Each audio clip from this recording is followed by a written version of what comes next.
Comment résoudre des équations avec la TI 30X Pro? Il y a plusieurs manières de faire. Ici, si vous avez des équations de degré 1, vous utiliserez en principe NumSolve. Si vous avez des équations de degré 1 et non développées. Alors, on va voir ça tout de suite. Pour accéder à NumSolve, comme c'est en bleu, il faut faire seconde et NumSolve. Je fais clear à gauche et clear à droite, et j'ai quelque chose à gauche égale quelque chose à droite. Et j'écris exactement 3x moins 1 plus 5x. Alors le x est là, au-dessus du sto, égale moins, et je mets une fraction, 1 sur 3,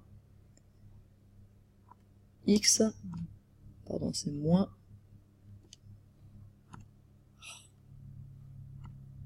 x moins 2, voilà. Ensuite vous mettez entrée, et vous avez ici un certain nombre de paramètres.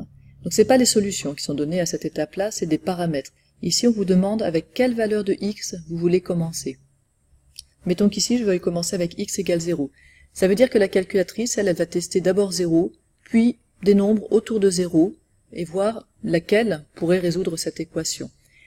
Elle résout pas l'équation en passant tous les x à gauche, etc. Elle sait pas faire ça. Tout ce qu'elle sait faire, c'est tester un très grand nombre de valeurs, et voir quelle est la valeur la plus proche de quelque chose qui donne quelque chose d'égal à gauche et à droite.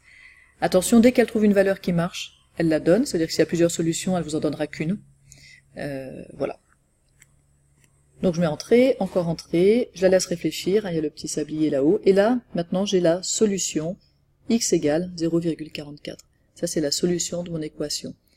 Elle vous donnera pas la valeur en fraction, mais vous pouvez toujours ensuite aller, hop, vous faites quit, et puis vous pouvez mettre ce 0,44 en fraction en utilisant cette touche que vous connaissez, je pense.